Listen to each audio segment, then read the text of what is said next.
아침에 제일 나쁜 습관은요, 혈당 스파이크를 치솟게 하는 것들이 제일 나빠요. 지방을 축적하게 하는 몸으로 만드는 것이거든요. 제가 아침에 늘상 먹는 계란을 항상 추천을 드려요. 비타민C와 섬유질만 없는 완전식품이라고 말씀드렸잖아요. 계란과 같이 먹는다면 포만감이 상당히 좋고요. 단백질이기 때문에 정제탄수화물이 아니고요. 혈당 스파이크를 만들지 않는다는 이런 장점도 있지만 노인분들에게 치매를 예방시켜주고요. 뇌 기능을 활성화시켜주는 역할을 해요. 정말 최고의 음식을 먹는 거예요.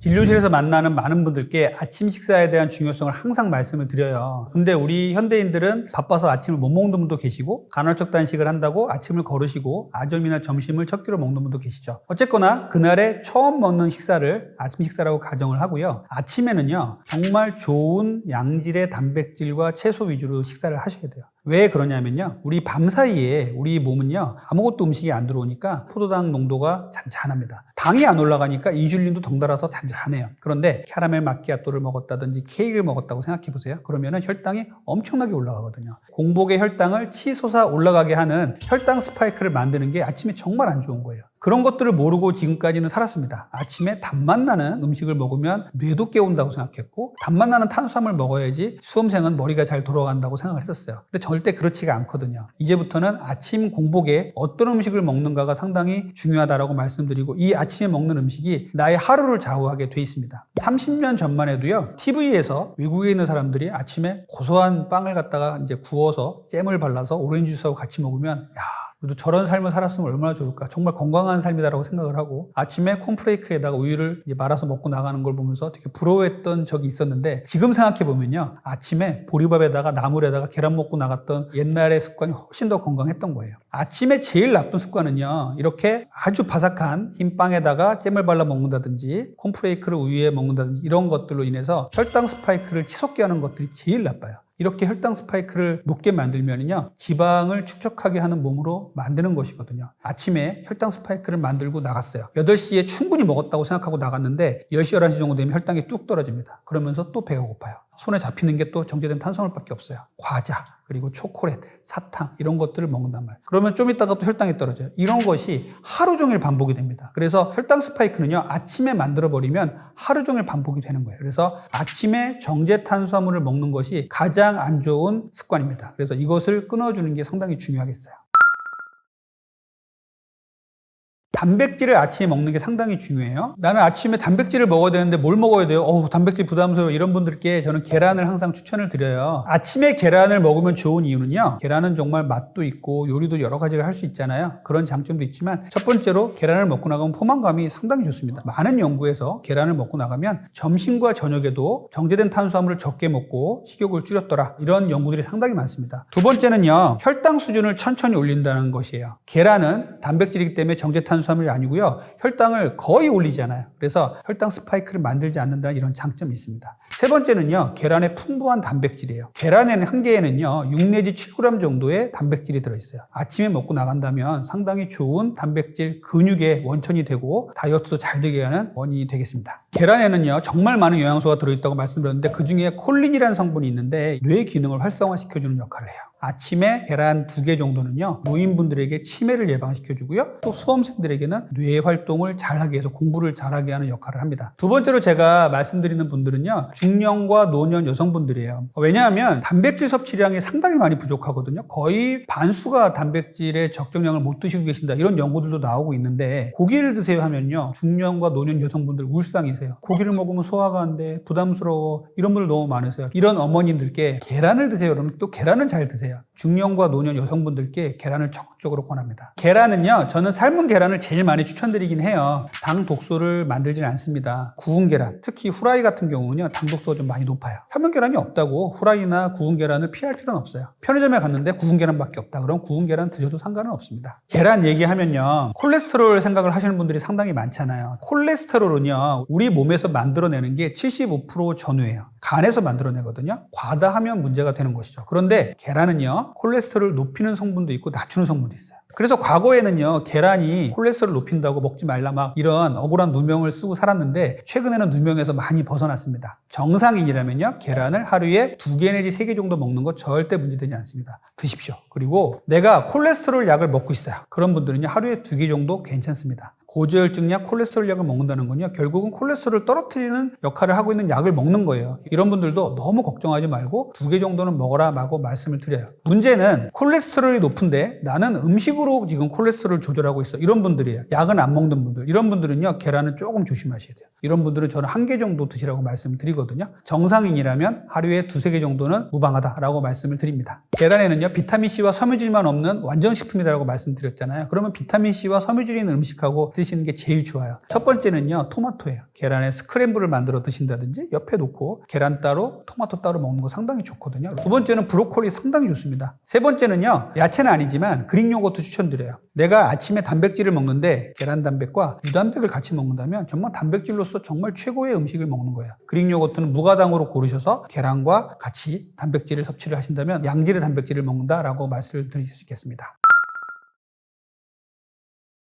우리 몸은 잠자는 사이에 미세하게 탈수가 오기 때문에 물 한 잔 드시라고 말씀을 드려요. 찬물이 아니라 미지근한 물. 그래야 우리 교감신경이 놀라진 않습니다. 그래서 물 한 잔 드시고요. 두 번째 이제 우리가 먹는 것은요, 고형식을 저는 말씀드리는데 유동식의 반대말이에요. 유동식은 그냥 후루룩 먹는 거 말하는 거잖아요. 우리 현대인들이 바쁘고 이러니까 아침에 빨리 먹는 음식들이 많이 시중에 나와 있어요. 오트밀도 갈아서 후루룩 먹고 나가게 만들고, 단백질도 음료로 나와 있고, 죽이라든지 누룽지라든지 이런 것들도 별로 좋지 않아요. 미숫가루도 마찬가지예요. 그래서 이렇게 쉽지 않고 목 넘김이 쉬운 음식은 대부분 혈당을 빨리 올립니다. 물론 몇 가지 예외는 있어요. 무가당 두유라든지 아몬드 브리지 이런 거 잘 만들어진 것들은 혈당을 많이 안 올리는데, 꼭꼭 씹어서 내 턱을 이용해서 씹어야 뇌로 가는 신호 전달 체계가 발달이 돼서 뇌를 깨워주고 아침에 맑은 정신으로 일을 할 수가 있어요. 목 넘김이 쉬운 이런 음식들은 피하시는 게 좋고요. 양질의 탄수화물 제가 말씀드렸죠. 빵을 먹더라도 갈색의 묵직한 통밀빵, 호밀빵, 잡곡빵을 드시고요. 밥을 먹더라도 백미가 아닌 현미 같은 거를 드신다면 아침에 혈당 스파이크를 조금 더 줄일 수가 있어요. 아침에 야채라든지 나물, 식이섬유를 먹는 거 상당히 중요하고요. 이것들이 우리 몸속에 들어가면 완충작용을 해준다 그래요. 혈당을 올리는 것을 한번 잡아주고 그 혈당을 천천히 올리게 합니다. 실제로 먹는 순서 중에 야채나 채소를 먼저 먹고 단백질을 다음에 먹고 마지막에 탄수화물을 먹으면요, 탄수화물을 맨 먼저 먹은 사람보다 혈당이 천천히 올라가요.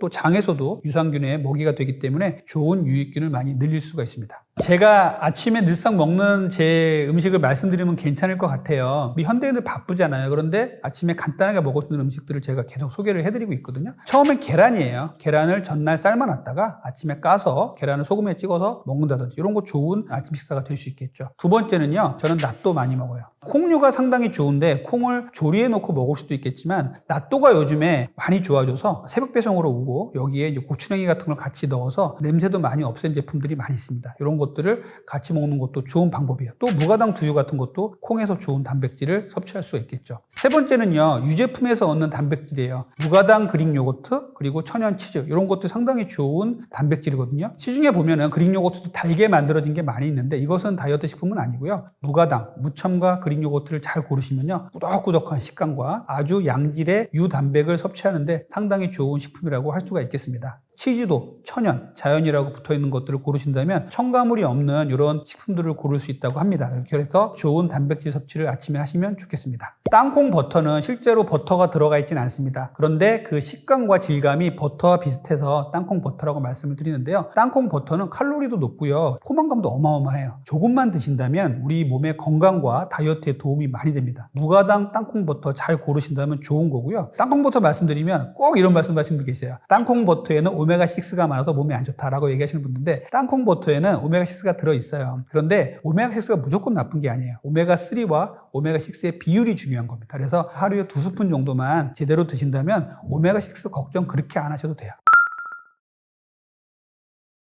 저는 첫 번째로는 천천히 먹기 말씀드려요. 먹은 후부터 20분 정도가 지나야 우리 뇌에서는 포만감을 느끼는데 너무 빨리 먹어버리면 우리는 또 10분 동안 우리는 먹는 것을 자꾸 찾게 됩니다. 그렇기 때문에 천천히 먹는 거 중요하고요. 천천히 먹어야 혈당도 그만큼 천천히 올라갑니다. 두 번째는요, 식사 순서 말씀드릴게요. 정말 중요한 거거든요. 탄수화물을 먼저 먹고 그리고 탄수화물을 제일 나중에 먹고 이 차이가 어마어마하거든요. 근데 사람들은 그래요. 이렇게 먹으나 저렇게 먹으나 위 속에 들어가면 섞이는 건데 순서가 뭐가 중요해 생각하는데 그런데 실제로 많은 연구에서 채식을 먼저 먹고 단백질, 지방을 그 다음에 먹고 마지막에 탄수화물을 먹었더니 탄수화물을 먼저 먹은 그룹보다 혈당 스파이크도 덜 올라가고 포만감도 높아지고 건강에도 좋더라라는 연구들이 상당히 많이 있습니다. 그래서 식사 순서는 반드시 채소, 나물부터 먼저 드시고요. 그 다음에 중간에 단백질과 지방을 드시고요. 마지막에 탄수화물 드시는 게 중요합니다. 저는요, 운동을 상당히 강조를 하는데 운동은 실제로 다이어트에서만 따져보자면 7대3, 8대2까지 얘기하는 정도로 음식 먹는 것보다 중요성이 떨어진다라고 말하는 분도 많이 계세요. 그런데 운동은 그렇게 등한시할 게 아닙니다. 우리가 운동을 하면 어때요? 기분 좋아지잖아요. 그러면 다이어트를 지속할 수 있는 힘이 생기는 거예요. 그 중에서도 가장 중요한 운동은 저는 걷기라고 생각해요. 저희 병원에 찾아오는 많은 고도비만 환자들이 걷기조차도 힘들어하는 사람들이 많아요. 저는 비만 클리닉을 하는 사람으로서 말씀을 드리는 겁니다. 걷기부터 먼저 시작을 하시고요. 걷기가 되시는 분들은 다른 운동으로 넘어가시면 돼요. 그런데 걷기가 왜 중요하냐면요. 우리 몸은 신기하게도 식후에 혈당이 쭉 올라가는데 아주 작은 근육만 조금씩 움직여줘도 혈당이 올라가는 걸 막아줍니다. 최근에 어떤 TV 프로그램에서 식후에 종아리 근육만 살짝 움직여주는 연구를 했는데 혈당이 올라가는 걸 잡아주는 그런 연구 결과를 발표한 적이 있어요. 저도 식사 후에 혈당 측정기를 차고 나가서 걸어보면요. 식후에 걷는 것이 혈당을 올라가지 않게 하는데 아주 큰 역할을 합니다. 그러면 결국은 혈당 스파이크를 안 만들게 되고 근육도 키워주고 기분도 좋아요. 이런 역할을 하게 되는 것이죠. 그런데 식사 후에 걸으면 배 아파요 이런 분들 계신데 그렇게 빨리 걸으라는 소리가 아니에요. 배가 안 아플 정도로 어슬렁 걷다가 배가 안 아프시면 조금 더 빨리 걸으시면 돼요. 특히 저녁 식사 후에는 꼭 걸으셨으면 좋겠어요.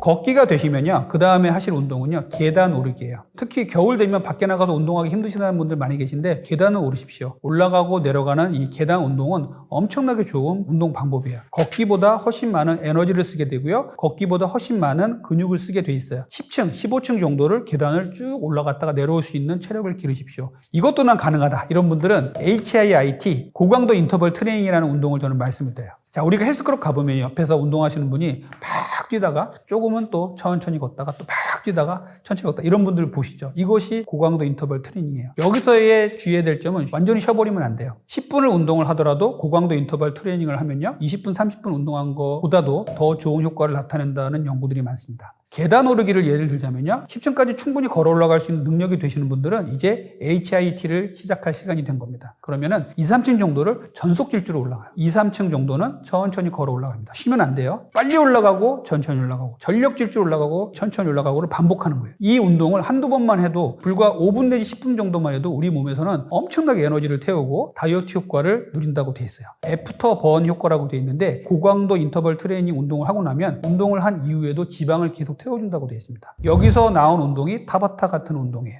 가능하신 분들은 걷기, 계단 오르기를 지나서 고강도 인터벌 트레이닝을 하시면 되는데 이것은 단지 계단 오르기에만 해당되는 게 아니라 빨리 걷다가 또 천천히 걷다가 빨리 걷다 천천히 걷다가 실내 자전거라든지 여러 가지 운동에다가 접목을 시킬 수가 있습니다. 그래서 이렇게 고강도 인터벌 트레이닝을 저는 아주 적극 추천을 드립니다. 비만, 그 중에서도 내장지방은요 우리 몸을 다니면서 온갖 나쁜 일을 다 합니다. 고혈압, 당뇨병, 고지혈증, 지방간, 그리고 이제는 암이라든지 정신과적인 질환까지 일으킨다 이렇게 얘기를 하고 있어요. 현대인들은요 아무 때나 먹고 아무 때나 자고 이런 습관들이 가장 큰 문제거든요. 저는 생활 습관이 안 좋은 환자분들께 이런 것들을 체크를 하거든요. 그리고 많은 연구에서 고혈압, 당뇨병, 고지혈증 이런 약물을 드시는 분들도 정상으로 나올 수도 있습니다. 또 관절통으로 고생을 하시는 분들이 통증이 많이 완화되는 걸 볼 수가 있어요. 안녕하세요. 건강구조대 구독자 여러분, 저는 분당에서 닥터리 가정의학과를 운영하고 있는 가정의학과 전문의 이진복입니다. 건강한 다이어트 정보를 알려드리기 위해서 유튜브 닥터리 TV를 운영하고 있습니다.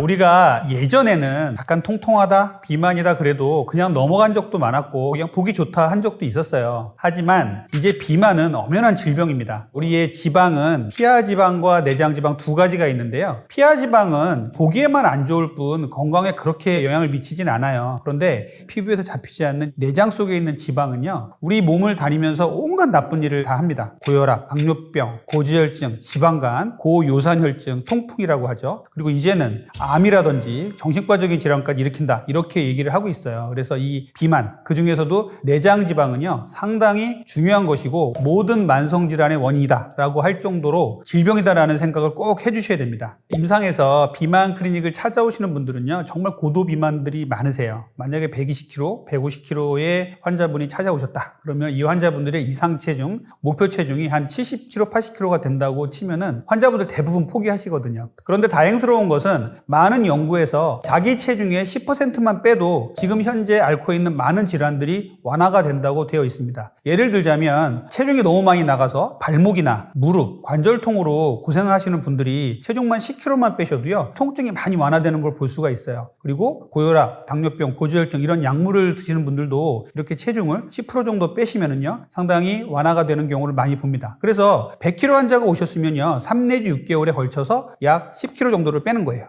100kg에서 90kg까지 가자. 그게 3 내지 6개월이다. 이렇게 목표치를 정해드리면 환자분들을 목표로 갖고서 잘 하실 수 있는 의지가 생기시거든요. 그래서 자기 체중의 10%를 먼저 빼는 것을 1단계라고 생각하시고 내가 첫 발을 디딜 때 너무 먼 목표를 바라보지 마시고 자기 체중의 10%를 뺀다. 이렇게 생각하시면 좋겠습니다. 현대인들은요 아무 때나 먹고 아무 때나 자고 이런 습관들이 가장 큰 문제거든요. 이렇게 현대인들의 무너져버린 생활 습관, 엉망이 되어버린 내분비 대사의 문제를 해결하고자 나온 것이 바로 간헐적 단식입니다. 간헐적 단식은 크게 두 가지 이론을 토대로 하고 있는데요. 두 개 다 노벨상을 받았어요. 첫 번째 자가 포식이라는 개념이에요. 이게 이제 굶으면 생기는 증상인데요. 과학자들이 장수 마을을 찾아다녔더니 이 환자분들이 상당히 소식하고 굶는 시간도 길고 해가지고 이 환자분들을 연구를 하다 보니까 이렇게 굶는 시간에 자가 포식이라는 것이 생겨서 우리 세포를 깨끗하게 하더라라는 것들을 발견을 했습니다. 어떤 것이냐면요. 일정 정도 우리 몸을 굶게 만들었더니 우리 세포 속에서 젊은 세포가 늙은 세포를 몰아내고 잡아먹고 또 자기 세포도 싹 청소를 하고 이런 일들을 발견하게 된 거예요. 그래서 자가 포식이라는 개념은요. 스스로 세포를 잡아먹는다. 이런 개념인데 상당히 중요한 개념이고 노화와 다이어트 여러 가지 건강에서 요즘에 아주 중요한 화두로 대두되고 있는 것들이에요. 저는 간헐적 단식을 말씀을 드릴 때 대부분의 생활 습관이 안 좋은 환자분들께 몇 시에 자고 몇 시에 일어나고 첫 끼는 몇 시에 하고 이런 것들을 체크를 하거든요.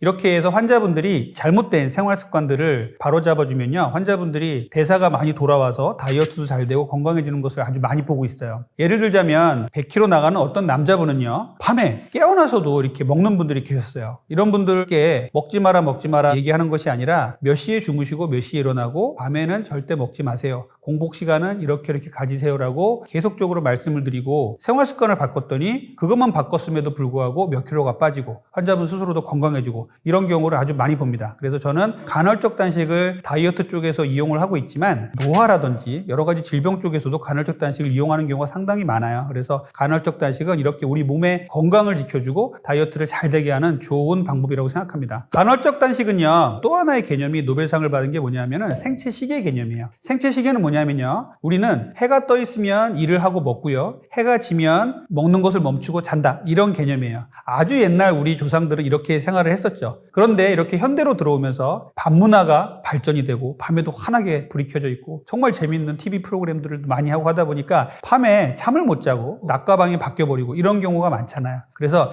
이런 생활 습관을 개선을 해서 낮에는 깨어나서 먹고 밤에는 먹는 것을 멈추고 자자. 중추에 있는 시계는 뇌와 눈에서 해가 뜨는 것을 감지를 하고요. 소화기계에 있는 말초에 있는 시계는요. 위장관계에서 음식이 들어오면 낮으로 인식하고 음식이 안 들어오면 밤으로 인식을 해요. 이것을 맞춰주는 것이 간헐적 단식의 또 하나의 개념이거든요. 그래서 제일 첫 번째로는요. 제가 강조드리는 것이 밤에 자는 시간을 이용해서 공복 시간을 만들라는 말씀을 드려요. 우리가 밤에 잠자는 시간에는요. 활동력이 없기 때문에 그냥 편안하게 쉬면 되니까 먹지 않아도 견딜 수 있습니다. 그런데 낮에 굳이 내가 간헐적 단식에 단식 시간을 만들어서 하려는 사람들이 일부 계세요. 이렇게 되면요. 낮에 움직이면서 물만 먹고 아무것도 안 먹겠다. 이렇게 되시면 정말 힘들어지거든요. 올빼미형 인간이면 늦게 자고 늦게 일어나서 잠자는 시간을 이용해서 공복 시간을 만들고 아침을 늦게 먹고요. 또 종달새형 인간이면 저녁에 일찍 식사를 마치고 일찍 주무시고 아침에 일찍 일어나서 식사를 하시는 잠자는 시간을 이용해서 공복 시간을 만들자. 이것이 첫 번째고요. 그래야 훨씬 더 쉬워지고 성공 확률도 높아집니다. 두 번째는요. 오랜 공복 시간을 지난 후에 첫 끼를 먹을 때 주의하라는 말씀을 드려요. 첫 끼가 왜 중요하냐면요. 우리 몸은요. 밤새 음식이 안 들어오니까 우리 혈중 포도당 농도가 아주 잔잔하게 돼 있고 인슐린 농도도 따라서 같이 잔잔합니다. 그런데 이렇게 잔잔한 호수에다가 큰 바위돌을 던지는 게 있는데 아침에 아주 단맛 나는 정제된 탄수화물을 먹는 것이에요. 그렇게 되면 혈당이 엄청나게 올라가겠죠. 이 혈당 스파이크라고 얘기를 하는데요. 이것이 아이러니하게도 오래 굶으면 굶을수록 혈당 스파이크가 더 많이 생긴다고 되어 있습니다. 만약에 내가 식빵 두 쪽에 잼을 발라서 먹는 것을 오후나 저녁에 먹는 것과 오랜 공복 시간을 거친 아침에 먹는 것과 비교를 한다면 오랜 시간 공복을 지킨 이 아침에 먹는 게 더 많은 혈당 스파이크를 일으킨단 말이에요. 마치 우리 몸은 아주 깨끗해져 있고요. 뭔가 받아들이기 좋은 몸이 되어 있는 거예요. 여기다가 나쁜 거 집어넣으면 안 됩니다. 좋은 거, 아주 양질의 단백질과 야채, 채소를 드신다면 아주 좋은 간헐적 단식 식사가 될 수 있거든요. 그래서 두 번째로 제가 강조드리는 것이 간헐적 단식을 끝내는 첫 끼의 식사에 주의하자라는 말씀을 두 번째로 드립니다. 세 번째는요. 우리가 간헐적 단식이 처음 나왔을 때 이런 다이어트 방법이 나왔다니 정말 나한테 잘 맞는 방식이네 라고 생각하면서 오랜 단식을 마치고 딱 끝나는 시간에 자기가 먹고 싶은 걸 먹는 사람들이 있어요. 술을 먹는다든지 아주 불에 탄 고기를 먹는다든지 캐러멜 마끼아또에다가 케이크를 먹는다든지 이렇게 자기가 먹고 싶은 걸 먹기 위해서 간헐적 단식을 하는 사람들이 있어요. 이런 건 정말 잘못된 거거든요. 이렇게 자기가 먹고 싶은 것을 먹기 위해서 간헐적 단식을 한다면 오히려 다이어트를 방해하고 건강을 망칠 수가 있어요. 그래서 간헐적 단식은요. 마친 후에도 양질의 음식을 먹는다라고 꼭 생각을 해주시고 악용하지 말자. 이 세 번째 원칙으로 말씀을 드리겠습니다. 당 독소라는 게 있어요. 당 독소는요. 최종 당화 산물이라고 해요. 당과 아미노산, 당과 지방이 만나서 만드는 독소예요. 당 독소가 주로 어디에서 많이 생기냐면요. 물 없이 고온에서 굽거나 튀긴 음식에서 많이 생깁니다. 그래서 우리가 이것을 마이야르 반응이라고 얘기를 해요. 스테이크를 구울 때 노릇노릇하게 구우면 향도 좋아지고 맛도 좋아지죠. 그런데 안타깝게도 이거는 당 독소를 만드는 반응이에요. 얼마 전까지 엄청나게 유행을 했던 탕후루도 마찬가지예요. 기름에다가 튀긴 음식들, 에어프라이어라든지 오븐에다가 굽는 음식들 있죠. 엄청나게 많은 당독소를 일으켜요. 그래서 이렇게 당독소가 많은 음식들이 도초에 있어요. 당독소는요, 배출이 안 되고 우리 몸에 차곡차곡 쌓여요. 이 세포 수준에서 달라붙고 콜라겐 세포에 달라붙어서 모든 조직을 경화시킵니다. 혈관도 경화시키면 동맥 경화가 오는 거고요. 피부를 경화시키면 주름이 생겨요. 그리고 검버섯이 생기고요. 기미가 생깁니다. 그래서 노화를 일으키고 질병을 일으키고 다이어트를 망치게 하는 녀석이 바로 이 당 독소예요. 중년 여성분들 노화가 되지 않으려고 하고 주름이 안 생기려고 한다면 당 독소부터 줄이시는 게 맞아요. 그럼 당 독소를 줄이시면요. 얼굴 색깔도 좋아지시고요. 주름도 많이 좋아지시는 경우를 저는 진료실에서 아주 많이 봅니다. 이걸 완전히 현대인들이 안 먹고 살 수는 없지만 여기에 당 독소가 있지라는 생각을 하면서 조금 줄여 나가셔야 돼요. 그러면 당 독소가 적은 음식은 어떤 게 있느냐? 물에 삶고 데친 음식들이 상당히 좋습니다. 얘기하자면 샤브샤브, 수육 이런 것들이 좋은 거예요. 그리고 신선한 야채, 과일 이런 것들이 좋습니다. 그래서 이 당독소가 나의 건강과 다이어트를 망친다라는 생각을 하시고 당독소를 적극적으로 피해 주셨으면 좋겠어요. 살찌게 하는 최악의 습관이요. 아무 때나 먹고 아무 때나 자는 거라고 생각해요. 이렇게 아무 때나 먹고 아무 때나 자잖아요. 그러면 우리 몸은요. 엄청난 스트레스를 받고 이 스트레스를 극복하려고 하는 기전에 있어서 살이 찌는 몸으로 계속 발전하게 됩니다. 그래서 아무 때나 먹고 아무 때나 자는 이런 습관은 정말 피하셔야 되고요. 그중에서도 잠자는 거는 밤 10시부터 새벽 2시까지 성장 호르몬이라는 게 나오기 때문에 이 시간을 이용해서 충분히 주무시고 아침에 일어나는 시간을 항상 같은 시간에 일어나는 것을 자기의 그 루틴으로 만드시는 게 상당히 중요합니다. 그리고 아침, 점심, 저녁은 몇 시에 어떻게 식사를 한다를 딱 내 머릿속에 저장을 해 두시는 게 좋겠어요.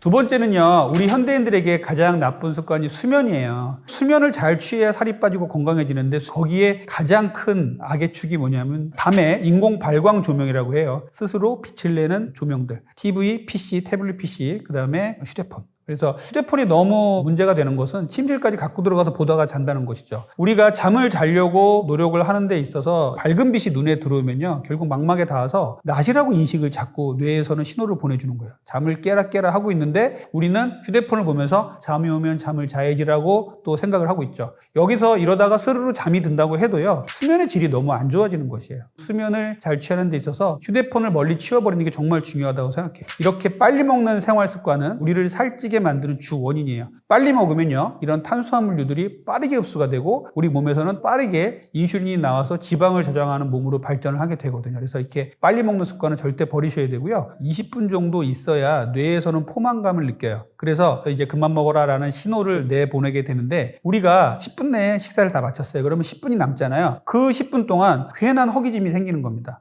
뭔가 배는 부른 것 같은데 뇌에서는 더 먹어라 더 먹어라. 그러니까 우리는 과일을 먹고 디저트를 먹고 막 하는 거예요. 꼭꼭 씹어서 20분 정도에 드시는 거를 권장을 하고요. 또 이렇게 도저히 나는 빨리 먹는 거를 잘 못 참는 사람이다라고 한다면 두 가지 팁을 드리는데, 첫 번째는요, 그 끼니에 너무 급하게 먹게 만드는 그런 상황을 좀 피하셔야 돼요. 너무 배가 고프면 너무 빨리 먹게 되겠죠. 그러면은 배가 고픈 그런 상황을 좀 피하기 위해서 중간에 고단백으로 이루어진 스트링 치즈나 우유나 두유 같은 것들을 이용해서 속을 좀 채워주시는 거죠. 그래서 식사를 좀 허겁지겁 먹지 않게 해주시는 게 중요하고요. 두 번째는요, 한 수저를 먹고서는 숟가락을 내려놓으라고 말씀드려요. 그리고 다 꼭꼭 씹어서 삼키고 다음 수저를 들어서 입에 놓고 수저를 내려놓고, 이런 방식을 좀 습관을 들이라고 하는데 이것이 쉽지는 않더라고요. 그래서 이렇게 두 가지 방법을 통해서 좀 천천히 먹는 습관을 계속 좀 길러 나갔으면 좋겠습니다. 우리가 다이어트를 하는 목적은요, 건강하기 위해서 하는 거잖아요. 그런데 날씬해 보이기 위해서, 이 옷을 입기 위해서 다이어트하는 방식은 잘못된 방식이라고 말씀을 드려요. 그래서 항상 다이어트를 하실 때는 건강이라는 생각을 항상 해 주셔야 되고요. 그 건강에 있어서는요, 우리가 피하 지방도 중요하지만 이 내장 지방 빼는 게 상당히 중요합니다. 그래서 이 내장 지방을 빼기 위해서 우리가 생활 습관을 잘 바꾸시고 운동도 하시고 이렇게 해서 건강한 몸을 만드시는 게 중요하다고 보겠습니다.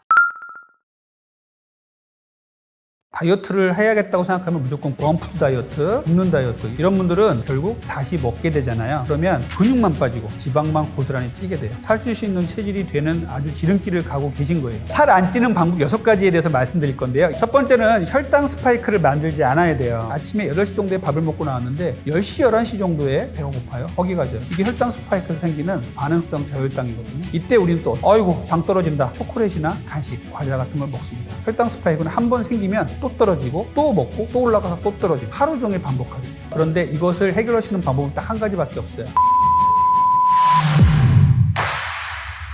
나는 많이 먹지도 않는데 살이 찐다, 정말 적게 먹는데 살이 찐다, 이런 분들이 많이 계세요. 그런데 일부는 이제 생활 습관을 점검하다 보면은 자기가 먹는 간식이나 이런 것들을 먹는 거에 포함을 안 시키는 분도 계시는데, 그런 분들 아니고 실제로 살찔 수 있는 체질이신 분들이 있어요. 특히 이제 젊은 여성분들, 폐경기 전후의 여성분들한테 이런 분들이 많은데, 다이어트를 할 때는요, 근육만 빠지고 지방이 안 빠지고 이런 분들이 계시고, 이런 분들은 아주 오랜 시간 잘못된 생활 습관을 갖고 계신 분들이 많아요. 예를 들자면 정제된 탄수화물 위주로 먹고 운동도 거의 안 하시고 단백질 섭취는 정말 안 하시고 다이어트를 해야겠다고 생각하면 무조건 굶고, 이런 분들 계시거든요. 살찔 수 있는 체질로 갈 수 있는 분이 있기 때문에 내가 정말 근육이 좀 적은 마른 비만형의 비만이다 라고 생각하신다면 살찔 수 있는 체질이다 라고 먼저 인지를 하시고 더욱더 운동과 식사 조절에 열심히 하셔야 됩니다. 현대인들이 가장 많이 실수하는 다이어트 방법은요, 무조건 굶는다라는 생각을 하는 거예요. 휴가가 얼마 안 남았어요. 수영복을 입어야 되는데 빨리 살을 빼야 돼. 그러면은 무조건 굶자라고 생각할 수 있잖아요. 그런데 굶어서 체중이 조금 빠질 수는 있어요. 그런데 체중이 빠지는 게 지방이 빠지는 게 아니라 단백질, 근육만 빠지는 경우가 허다합니다. 이렇게 굶는 다이어트는 절대 하시면 안 돼요. 왜 그러냐면요, 그럼 휴가 갔다 와서 또 일상생활 잘하면 되지라고 생각하시는데 절대 그렇지가 않습니다. 굶는 다이어트 후에 다시 먹게 되잖아요. 그러면 지방만 고스란히 찌게 돼요. 이게 결국은 요요 현상으로 계속 반복하게 되는 겁니다. 그래서 굶는 다이어트는요, 전체적으로 내 건강을 망치고 다이어트를 망치게 하는 주범이에요. 그래서 굶는 다이어트 하지 말라는 말씀을 드리고요. 두 번째는요, 칼로리에 집착하는 습관이에요. 우리가 다이어트에서 칼로리 중요해요. 그런데 칼로리보다 더 중요한 거는요, 언제 먹고 언제 공복을 지키느냐, 그리고 정제된 탄수화물을 내가 얼마나 많이 먹고 있느냐도 중요합니다. 그래서 칼로리에만 신경을 쓰지 마시고 이렇게 내가 먹는 생활 습관, 먹는 시간, 그리고 내가 얼마나 많은 정제된 탄수화물을 먹고 있는지도 항상 고려를 해주시는 게 좋습니다. 중년이 되시면 정말 살이 안 빠진다고 말씀을 하세요. 그냥 나이살이라고 얘기를 하는데 실제로 있습니다. 첫 번째, 성호르몬의 변화예요. 중요해요. 자, 남성을 남성답게, 여성을 여성답게 만들어주는 게 성호르몬이거든요. 여성은 에스트로겐, 남성은 테스토스테론이라고 얘기를 합니다. 그런데 여성을 이제 예를 들자면요. 50대 전후로 해서 이제 폐경이 일어나는데 결국 40대 초반부터 여성 호르몬이 뚝 떨어져요. 그래서 이 여성은 폐경기를 거치는 동안에 1년에 0.8kg씩 아무것도 안 했는데 살이 찌는 걸로 돼 있어요. 이 폐경기를 거치는 동안에 3 내지 6kg가 그냥 보통 저절로 찌는 걸로 돼 있습니다. 정말 억울하죠. 이게 갱년기 여성분들은요. 예전보다 더 많은 노력을 하고 더 많은 운동을 하고 음식 조절을 해도 살이 안 빠진다고 정말 푸념을 많이 하세요. 내가 이 정도로 20대 때 운동을 했으면 미스코리아 나갔겠어. 이런 분들이 정말 많거든요. 자, 남성 호르몬은요. 이렇게 뚝 떨어지진 않아요. 천천히 남성 호르몬이 떨어지게 되거든요. 그러면 근력도 감퇴되고 성욕도 감퇴되고 그리고 피로하고 그래서 의욕이 없어지고 이런 분들 많이 계시거든요. 그래서 다이어트에도 상당히 중요한 호르몬인데 이게 나이가 들면서 성호르몬이 떨어지면서 지방이 축적되고 살이 찌게 된다. 이렇게 생각하시면 되겠습니다. 두 번째는요. 성장 호르몬이에요. 아이들한테만 나오는 거 아니야? 이렇게 생각하시는 분들이 계신데 그렇진 않아요. 아이들은 이제 키를 성장하게 하고 뼈와 근육을 성장하게 하는 역할을 하고요. 나이 든 성인에게도 성장 호르몬은 나옵니다. 우리의 대사를 정리를 해주고요. 우리의 지방이 복부에 모여있지 않고 사지 말단으로 퍼지게 하는 이런 역할을 해요. 그런데 20대 이후에요. 성장 호르몬이 10년마다 14.4%씩 줄게 됩니다. 그래서 성장 호르몬이 뚝뚝뚝 떨어지게 돼요. 이것 때문에 우리는 살이 찌게 되는 것이죠. 그래서 이 성장 호르몬의 결핍도 결국은 살이 찌는 원인이 되고 또 복부 비만의 원인이 되는 것입니다. 세 번째 우리가 나이살이 찌는 원인은요. 기초대사량의 저하예요. 기초대사량은요. 30대 이후에 1%씩 매년 감소된다고 돼 있어요. 그러다 보니까 나이가 들수록 에너지를 계속 갖고 있으려는 몸이 되는 거예요. 이거는 거꾸로 얘기하자면요. 적게 먹어도 나중에 나이가 들면서 버틸 수 있는 몸이 되게끔 이렇게 살이 찌는 몸이 되는 거예요. 그럼 거꾸로 기초대사량이 떨어지기 때문에 이 기초대사량을 올리는 노력을 꾸준히 좀 해주셔야 되거든요. 운동과 식사 조절, 수면이라든지 이런 것들을 통해서 기초대사량을 꾸준히 올려주는 이러한 노력을 하는 것이 중요합니다.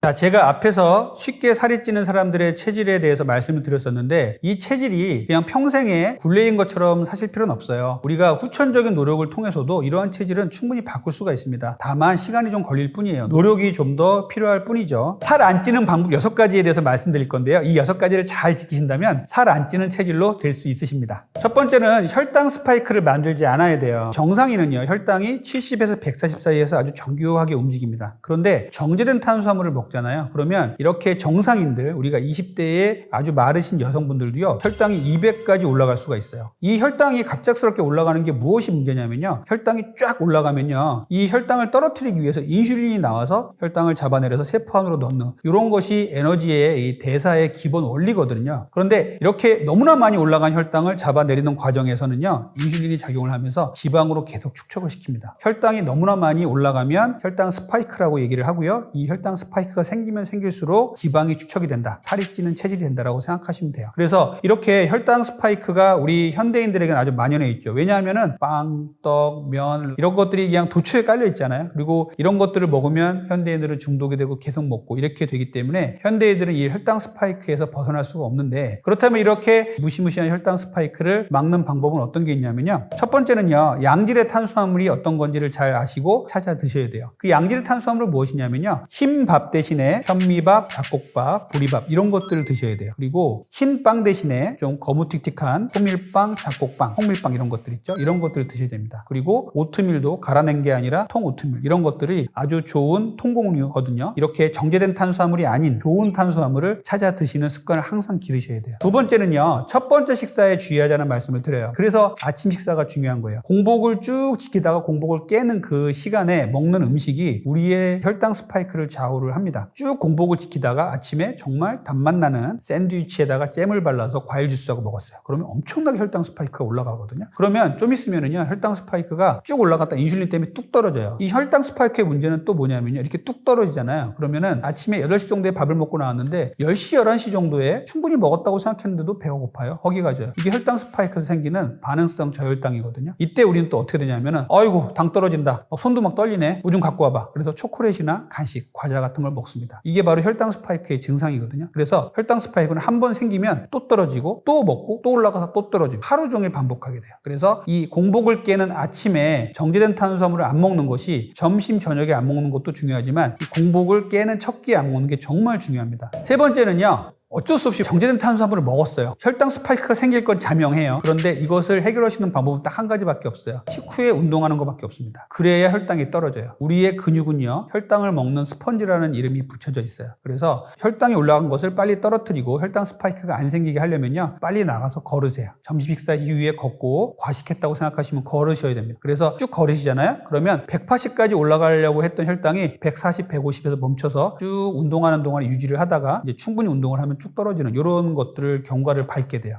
근육이 많으면요, 살찔 가능성이 적어집니다. 그리고 살찌는 체질에서 벗어날 수가 있어요. 그래서 운동 열심히 하시고 근육 많으시는 분들은 어느 정도 먹어도 살이 잘 안 찌는 걸 많이 보게 되죠. 근육이 중요한 이유는요, 이 다이어트도 중요하지만 건강에도 상당히 중요해요. 우리가 중년 이후에 근육이 부족하면 어떻게 될까요? 허약 체질이 되고요. 우리 단백질이 부족해지면요, 뼈도 아주 약해지거든요. 그리고 근육 부족하신 분들은 골다공증도 생길 수밖에 없어요.